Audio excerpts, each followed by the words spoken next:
रुक करते हैं खबरों की तरफ।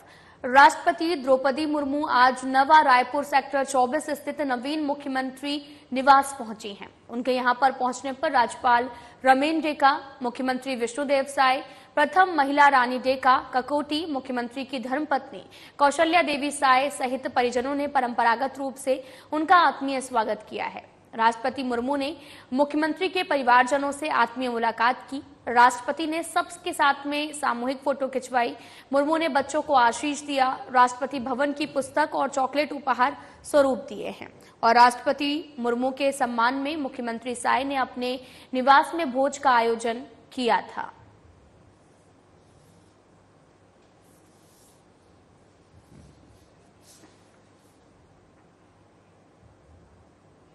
मुख्यमंत्री विष्णुदेव साय के आमंत्रण पर उनके नवा रायपुर स्थित निवास पहुंची राष्ट्रपति द्रौपदी मुर्मू ने निवास परिसर में बेल का पौधा रोपा। उनके साथ में राज्यपाल रमेन डेका ने आंवला का पौधा लगाया। आपको तस्वीरें भी दिखा रहे हैं जहां पर इस दौरान मुख्यमंत्री विष्णुदेव साय, मुख्यमंत्री की धर्मपत्नी कौशल्या देवी साय, उप मुख्यमंत्री अरुण साव भी मौके पर उपस्थित रहे हैं।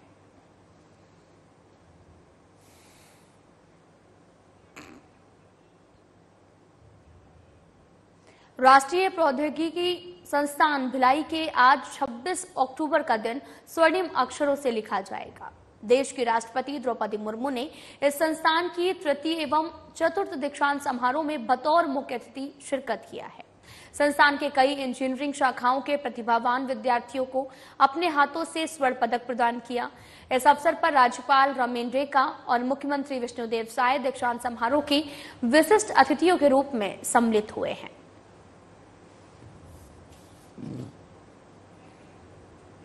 आपको बताते चलें कि राष्ट्रीय प्रौद्योगिकी संस्थान का दीक्षांत समारोह था। इस दौरान राष्ट्रपति द्रौपदी मुर्मू भी यहां पर पहुंची और इस दौरान उन्होंने प्रतिभावान विद्यार्थियों को स्वर्ण पदक दिया है।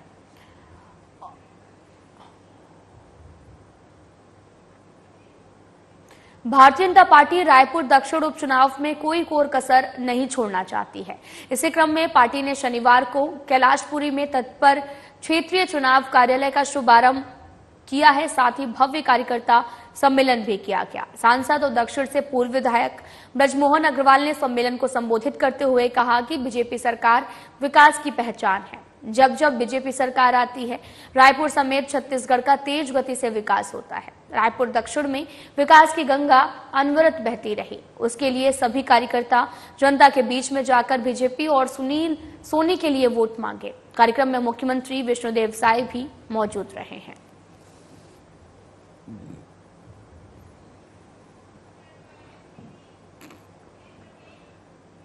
तो वहीं छत्तीसगढ़ में मुख्यमंत्री विष्णुदेव साय के नेतृत्व में खेलों की शानदार अधोसंरचना तैयार हो रही है और राष्ट्रीय स्तर के खेलों का आयोजन लगातार हो रहा है। परंपरागत खेलों के साथ ही गोल्फ जैसे खेलों के आयोजन से छत्तीसगढ़ को खेल के क्षेत्र में एक नई पहचान मिली है और ये बात national golf federation of India द्वारा आयोजित गोल्फ खेल प्रतियोगिता के पुरस्कार वितरण कार्यक्रम में वित्त और आवास मंत्री ओपी चौधरी ने कही है। उन्होंने कहा कि हर क्षेत्र में छत्तीसगढ़ के लोग अपनी प्रतिभा दिखा रहे हैं। इनकी प्रतिभा को निखारने के लिए सरकार द्वारा इन्हें लगातार प्रोत्साहित भी किया जा रहा है।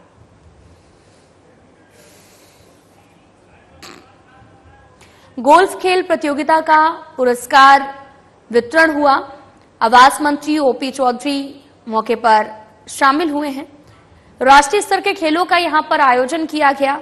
छत्तीसगढ़ को खेल के क्षेत्र में एक नई पहचान मिली है और वहीं छत्तीसगढ़ में मुख्यमंत्री विष्णुदेव साय के नेतृत्व में खेलों की शानदार अधोसंरचना तैयार हो रही है। राष्ट्रीय स्तर के खेलों का आयोजन लगातार किया जा रहा है। परंपरागत खेलों के साथ में गोल्फ जैसे खेलों के आयोजन से छत्तीसगढ़ को खेल के क्षेत्र में एक नई पहचान मिली है।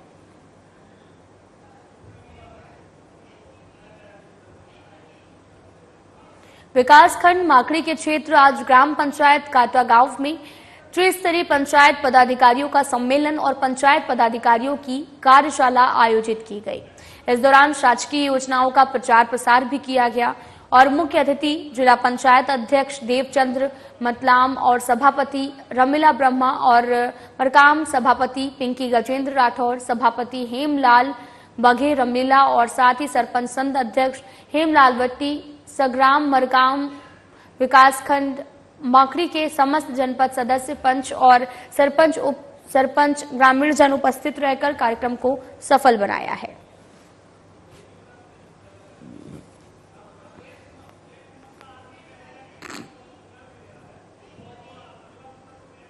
कलेक्टर विनय लगे द्वारा जिले में रेत के अवैध परिवहन करने वालों के विरुद्ध कठोर और सतत कार्रवाई करने के निर्देश दिए गए हैं। इसी कड़ी में बागबाहरा एसडीएम उमेश कुमार साहू के मार्गदर्शन में तहसील कोमाखान अंतर्गत ग्राम सिवनी कला स्थित कांदजरी नदी में तहसीलदार कोमाखान हरीश दुर्व ने औचक छापेमारी करते हुए कार्रवाई की। अवैध रेत परिवहन करते 7 ट्रैक्टर को मौके पर जब्त कर थाना प्रभारी कोमाखान को सौंप दिया गया है। कलेक्टर के निर्देशानुसार आपको बताते चलें कि बागबाहरा और साथ ही कोमाखान तहसील में खनिज के अवैध खनन और परिवहन पर लगातार कठोर कार्रवाई की जाएगी। आपको बताते चलें कि पूरा मामला महासमुंद से है, जहां पर अवैध रेत परिवहन करते हुए 7 ट्रैक्टरों को जब्त किया गया है और बागबाहरा एसडीएम उमेश साहू की ये बड़ी कार्रवाई देखने को मिली है। कलेक्टर के आदेशानुसार ये कार्रवाई की गई है। कलेक्टर विनय लगे द्वारा जिले में रेत के अवैध परिवहन करने वालों के विरुद्ध कठोर और सतत कार्रवाई करने के निर्देश दिए गए हैं।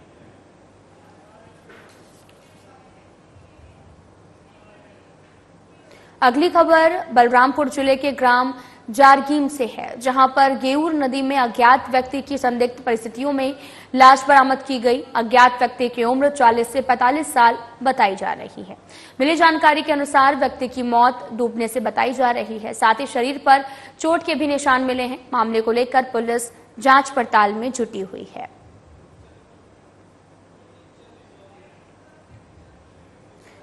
आपको बताते चलें कि संदिग्ध परिस्थितियों में शव बरामद हुआ है। डूबने से मौत की आशंका भी जताई गई है। पूरा मामला शंकरगढ़ थाने में दर्ज है और साथ ही आपको यह भी बताते चलें कि डूबने से मौत की आशंका जताई गई है। अज्ञात व्यक्ति की उम्र 40 से 45 साल बताई जा रही है। मिली जानकारी के अनुसार व्यक्ति की डूबने से मौत हुई और शरीर पर चोट के भी निशान हैं। मामले की जांच में पुलिस जुटी हुई है।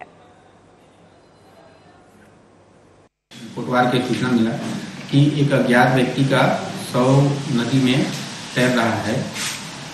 सूचना पर गए और वहां पर एक अज्ञात व्यक्ति जो जैकेट और बारमूडा टाइप का पैंट पहना हुआ है, अभी तक पहचान नहीं हो पाई है। आसपास के थानों में व्हाट्सएप के माध्यम से और फोटो को सरपंच ग्रुप में थानों में भेजा गया है, पर पहचान नहीं हो पाई है।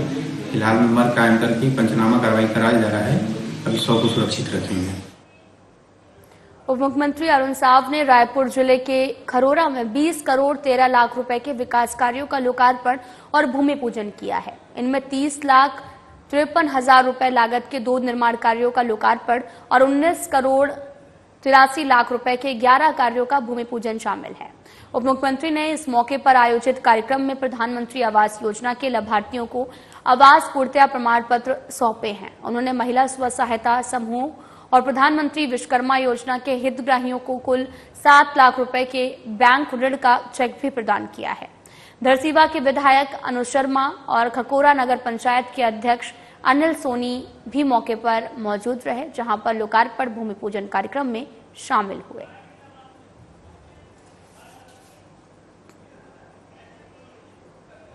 सांसद ब्रजमोहन अग्रवाल का बयान सामने आया है, जिसमें उन्होंने बलरामपुर की घटना को लेकर बड़ा बयान दिया है।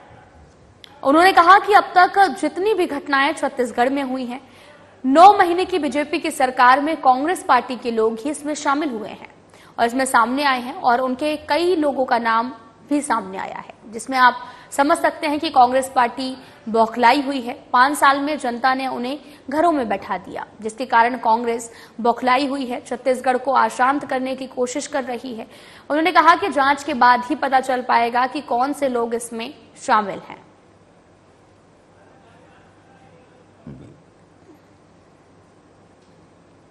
आपको बताते चलें कि खबर रायपुर से है, जहां पर अपराधियों पर सख्त कार्रवाई की बात कही है। बलरामपुर की घटना को लेकर मंत्री का बयान सामने आया है। सांसद बृजमोहन अग्रवाल ने बयान देते हुए बलरामपुर की घटना का जिक्र किया। उन्होंने कहा कि अब तक जितनी भी घटनाएं छत्तीसगढ़ में हुई हैं, 9 महीने की बीजेपी की सरकार में कांग्रेस पार्टी के लोग इसमें सामने आए हैं।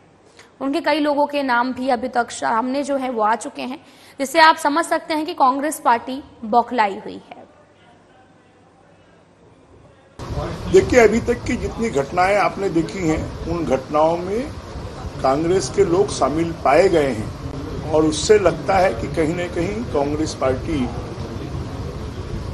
जो कभी जिसने सोचा नहीं था कि 5 साल में ही उनको जनता विदा कर देगी, घरों में बैठा देगी, अब वो उससे बौखलाए हुए हैं और बौखलाकर छत्तीसगढ़ को अशांत करने की कोशिश कर रहे हैं। इस घटना में भी उनकी साजिश हो सकती है, उनके लोग शामिल। अब ये तो पुलिस जांच करेगी और जांच करने के बाद ये बात सामने आएगी तो उसमें कौन कौन लोग शामिल हैं।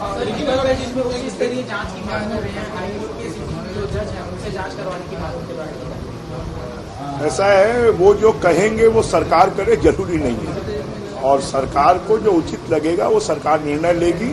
परंतु आप अगर पिछले 10 महीनों में देखेंगे तो घटनाओं में अपराधियों को तुरंत पकड़ा गया है और तेजी से कार्रवाई की गई है। जो लोग भी छत्तीसगढ़ को अशांत करने की कोशिश करेंगे उनके खिलाफ में सरकार कड़ी से कड़ी कार्रवाई करेगी। 28 अक्टूबर को साय कैबिनेट की बैठक होने वाली है, जिसको लेकर स्वास्थ्य मंत्री श्याम बिहारी जायसवाल का बयान सामने आया है। उन्होंने कहा कि कानून व्यवस्था, लॉ एंड ऑर्डर अच्छा हो, इस पर चर्चा की जाएगी।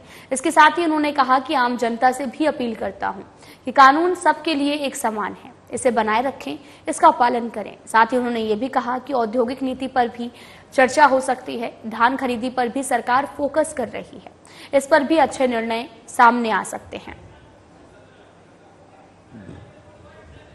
28 अक्टूबर को कैबिनेट की बैठक होनी है और बैठक को लेकर मंत्री श्याम बिहारी का बयान सामने आया है। बैठक में कानून व्यवस्था को लेकर चर्चा की गई।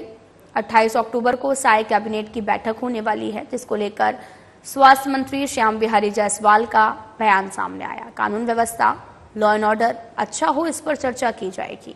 इसके साथ ही उन्होंने कहा कि आम जनता से भी अपील करता हूं, कानून सबके लिए एक समान है, इसे बनाए रखें, इसका पालन करें।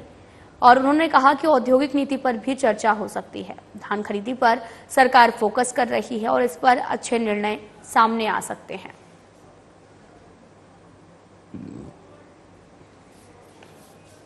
कानून और व्यवस्था, लॉ एंड ऑर्डर अच्छा हो, इसकी चिंता सरकार को है और निश्चित रूप से समय समय पर समीक्षा होते रहते हैं और इस प्रकार की घटनाओं की पुनरावृत्ति न हो।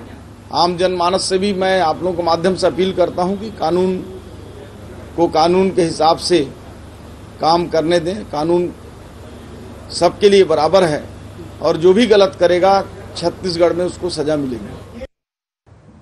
मुख्यमंत्री विष्णुदेव साय के निर्देश पर सभी जिलों में जन समस्या निवारण शिविर का आयोजन किया जा रहा है। शिविर में विभागीय योजनाओं की जानकारी के साथ विभाग की योजनाओं से ग्रामीणों को लाभान्वित किया जा रहा है। इसी कड़ी में कोरबा जिले में शिविर लगाए जा रहे हैं और योजना से ग्रामीणों को लाभ पहुंचाया जा रहा है। साथ ही करतला विकासखंड के ग्राम कोथारी में जिला स्तरीय जन समस्या निवारण शिविर का आयोजन किया गया, जिसमें ग्रामीणों को कई योजनाओं से लाभान्वित किया गया। शिविर में कृषि विभाग द्वारा किसानों को शखम्बरी योजना अंतर्गत सिंचाई सुविधा उपलब्ध कराने के लिए ग्राम सुखरी खुर्द के किसान सुरेश कुमार और साजा पानी के किसान जगत राम और रीवापार के किसान जगेश्वर को 15,000 से अधिक की लागत का 1.5 HP का विद्युतकृत मोटर पंप प्रदान किया गया, जिसमें किसान का अंशदान 7,000 रुपए है। शेष राशि का सब्सिडी प्रदान किया जाएगा। मोटर पंप पाकर किसानों के चेहरे पर खुशी की लहर दौड़ गई है। उन्होंने कहा कि सिंचाई सुविधा मिलने से उनके कृषि कार्य में सहायता भी मिलेगी, उत्पादन में बढ़ोतरी होगी, फसलों की सिंचाई के लिए परेशानी नहीं होगी। उन्होंने बताया कि उनके परिवार का जीविकोपार्जन कृषि पर भी आश्रित है। फसलों के अच्छे उत्पादन के लिए अच्छी सिंचाई की समय समय पर आवश्यकता होती है और इस कार्य के लिए ये मोटर पंप उनके उपज बढ़ाने में बहुत मददगार साबित होगा। साथ ही धान की फसल के बाद रबी फसल गेहूं, चने की खेती और साग सब्जी उत्पादन में सहायक होगा। इससे उनकी पारिवारिक आय में बढ़ोतरी होगी। आपको बताते चलें कि पूरा मामला कोरबा से है, जहां पर जन समस्या निवारण शिविर का आयोजन किया गया है। सीएम के आदेश पर शिविर का आयोजन हुआ और ग्रामीणों को योजना का लाभ पहुंचाने पर चर्चा हुई है। मुख्यमंत्री विष्णुदेव साय के निर्देश पर सभी जिलों में जन समस्या निवारण शिविर का आयोजन हुआ।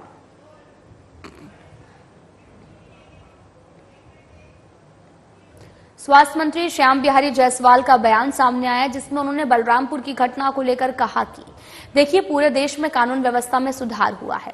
आपराधिक तत्वों की बात करें तो ऐसे में शरारती तत्वों की बात है जो लोग हिंसा को बढ़ावा दे रहे हैं। तो मुख्यमंत्री और गृह मंत्री इस मामले पर अपनी बूथ के संज्ञान में लेकर जांच कर रहे हैं। उन्होंने कहा कि जो भी इस प्रकार की घटनाओं को तूल दे रहा है, उनके खिलाफ सख्त कार्रवाई की जाएगी। स्वास्थ्य मंत्री श्याम बिहारी जायसवाल का बयान सामने आया है, जिसमें उन्होंने बलरामपुर की घटना को लेकर कहा कि देखिए, पूरे देश में कानून व्यवस्था में सुधार हुआ है। आपराधिक तत्वों की बात की जाए तो ऐसे शरारती तत्वों की बात है जो लोग हिंसा को बढ़ावा दे रहे हैं। मुख्यमंत्री और गृह मंत्री इस मामले पर अपनी बूथ के संज्ञान को लेकर जांच कर रहे हैं। उन्होंने जो भी इस प्रकार की घटनाओं को तूल दे रहा है, उनके खिलाफ सख्त कार्रवाई की जाएगी। देखिए, पूरे प्रदेश में कानून और व्यवस्था में सुधार हुआ है और जहां तक ऐसे अपराधी और शरारती तत्वों की बात है, प्रदेश सरकार, माननीय मुख्यमंत्री जी और माननीय गृह मंत्री जी पूरे घटनाओं को अपने खुद के ही संज्ञान में लेकर ऐसे घटनाओं के प्रति गंभीर हैं और प्रदेश में चाहे कोई कितनों ही बड़ा अपराधी क्यों ना हो, ऐसे तत्वों को बख्शा नहीं जाएगा। और मैं आप लोगों के माध्यम से ऐसे लोगों का आगाह भी करता हूं कि प्रदेश में इस प्रकार की मानसिकता वाले जो अपराधी हैं, जो गुंडे हैं, जो इस प्रकार के घटनाओं को सुनियोजित ढंग से करने का मंशा रखते हैं, ऐसे लोगों के खिलाफ सरकार सख्त कार्रवाई करेगी। और लगातार माननीय मुख्यमंत्री जी, माननीय गृह मंत्री जी इन सभी घटनाओं के ऊपर नजर रखे हैं। बलरामपुर की घटना में कांग्रेस प्रदेश अध्यक्ष दीपक बैज आज बलरामपुर के दौरे पर रहेंगे। दीपक बैज के दौरे को लेकर स्वास्थ्य मंत्री श्याम बिहारी जायसवाल का बयान सामने आया है। उन्होंने कहा कि जो भी मृतक हैं, मेरे स्वास्थ्य विभाग से भी कुछ लोग थे, मैं सभी को श्रद्धांजलि देता हूं। जहां तक कांग्रेस के लोगों की बात है, कांग्रेस के लोग जा रहे हैं, ये अच्छी बात है, सभी को जाना चाहिए, लेकिन राजनीति नहीं करनी चाहिए। कांग्रेस के काल में स्थिति कानून व्यवस्था की बात करते हुए उन्होंने कहा कि उनके शासनकाल में भी कानून व्यवस्था खराब थी। आज ये घटना केवल छिटपुट हो रही है। उन्होंने कहा कि राजनीतिक षड्यंत्र है या नहीं, जांच के बाद ही पता चलेगा। आपको बताते चलें कि बलरामपुर दौरे पर कांग्रेस प्रदेश अध्यक्ष दीपक बैज का बयान सामने आया। दीपक बैज के दौरे को लेकर स्वास्थ्य मंत्री का बयान आया, जहां पर कानून व्यवस्था में सुधार की बात कही गई। बलरामपुर की घटना में कांग्रेस प्रदेश अध्यक्ष दीपक बैज बलरामपुर के दौरे पर रहे। दीपक बैज के दौरे को लेकर स्वास्थ्य मंत्री श्याम बिहारी जायसवाल का बयान सामने आया। उन्होंने कहा कि मृतक हैं, मेरे स्वास्थ्य विभाग से भी कुछ लोग थे और मैं सभी को श्रद्धांजलि देता हूं। जहां तक कांग्रेस के लोगों की बात है, कांग्रेस के लोग जा रहे हैं, ये अच्छी बात है। मृत परिवार के प्रति मेरी बेहद संवेदना है। जो मृतक हैं वो मेरे स्वास्थ्य विभाग से भी थे। मैं उनको अपनी ओर से श्रद्धांजलि देता हूं और पूरे परिवार को इस दुख को सहने की भगवान क्षमता दे, शक्ति दे, उसके लिए प्रार्थना भी करता हूं। कांग्रेस के लोग ऐसे शोक संतप्त परिवार से मिलने जाएं, इसमें कोई कहीं दिक्कत नहीं है। हर किसी को जाना चाहिए, मानवता के नाते जाना चाहिए, लेकिन कोई राजनीतिक मंशा लेकर जाना, अगर ऐसी मन में राजनीति हो तो ये गलत है। और मैं बताना चाहूंगा, जहां तक कांग्रेस की बातचीत है, उनके समय में किस प्रकार से पूरा प्रदेश चल रहा था। पूरा प्रदेश अपराध का गढ़ बन गया था। मीडिया को मार रहे थे, नेताओं को मार रहे थे, बदलापुर की राजनीति चल रहा था, अपराधी तत्व चरम पर थे, अवैध कारोबार, अवैध उत्खनन, शराब माफिया, सट्टा माफिया, कोल माफिया, रेत माफिया। तो ये पूरे प्रदेश में भय और आतंक का वातावरण कांग्रेस के समय था। और आज चूंकि इस प्रकार की घटनाएं छुटपुट हो रही हैं, सरकार नियंत्रण में रख रही है और हम ऐसे किसी भी तत्वों को छत्तीसगढ़ में बर्दाश्त नहीं करेंगे। उनकी विदाई का समय समाप्त हो चुका है। वरिष्ठ पुलिस अधीक्षक डॉक्टर संतोष कुमार सिंह द्वारा रायपुर जिले के समस्त पुलिस राजपात्रित अधिकारियों और थाना प्रभारियों सहित प्रभारी एंटी क्राइम और साइबर यूनिट को संदिग्ध व्यक्तियों की सघन चेकिंग कर कार्रवाई करने के लिए निर्देशित किया गया। इसी कड़ी में 25 अक्टूबर को रावाभाटा ट्रांसपोर्ट नगर थाना खमतरई रायपुर क्षेत्र में व्यक्तियों की चेकिंग की गई और यूपी पासिंग बाइक को 4 संदिग्ध व्यक्तियों द्वारा चलाते और मिलने पर उनसे पूछताछ कर बाइक के संबंध में दस्तावेज प्रस्तुत करने के लिए कहा गया, जिस पर उन्होंने टालमटोल करना शुरू कर दिया। वाहनों के संबंध में कड़ाई से पूछताछ की गई। अपना नाम जहीन खान, यासीन खान, इरशाद खान बताया, जो उत्तर प्रदेश के निवासी हैं। फिलहाल पुलिस पूरे मामले की जांच पड़ताल में जुटी हुई है।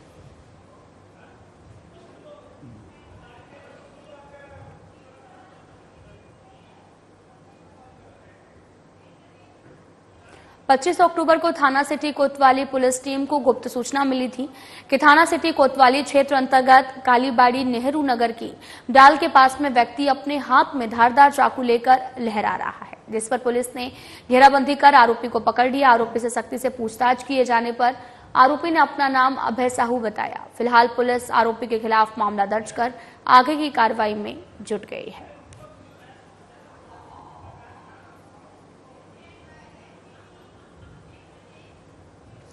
विशाल अदानी ने थाना देवेंद्र नगर में रिपोर्ट दर्ज कराई है। वो कृष्णा नगर सोसाइटी गुड़ियारी रायपुर में रहता है। प्रार्थी ने बताया कि उसकी दुकान देवेंद्र नगर सेक्टर 1 में मेन रोड पर स्वर्ग लोक जनरल स्टोर के नाम से है, जिसमें 15 अक्टूबर को कुछ अज्ञात लोगों द्वारा मोबाइल फोन गायब कर दिया गया, जिस पर अज्ञात आरोपी के विरुद्ध थाना देवेंद्र नगर में मामला दर्ज किया गया। फिलहाल पुलिस आरोपियों की तलाश में जुटी हुई है।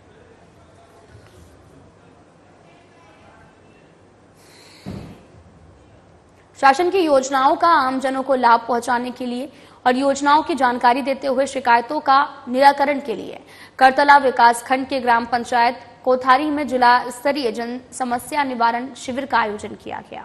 शिविर में कलेक्टर अजीत वसंत, पुलिस अधीक्षक सिद्धार्थ तिवारी सहित सभी अधिकारियों ने अपनी उपस्थिति दर्ज कराते हुए ग्रामीणों को योजनाओं की जानकारी प्रदान की है।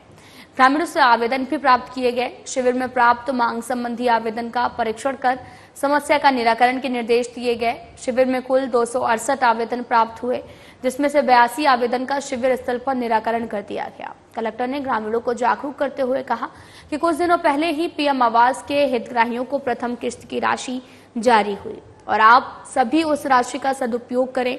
कलेक्टर ने शिविर में प्राप्त आवेदन के संबंध में कहा, जो भी मांग आई है उसका परीक्षण कराकर निराकरण किया जाएगा। शिकायत संबंधी आवेदन की जांच कराकर समय सीमा में निराकृत किया जाएगा।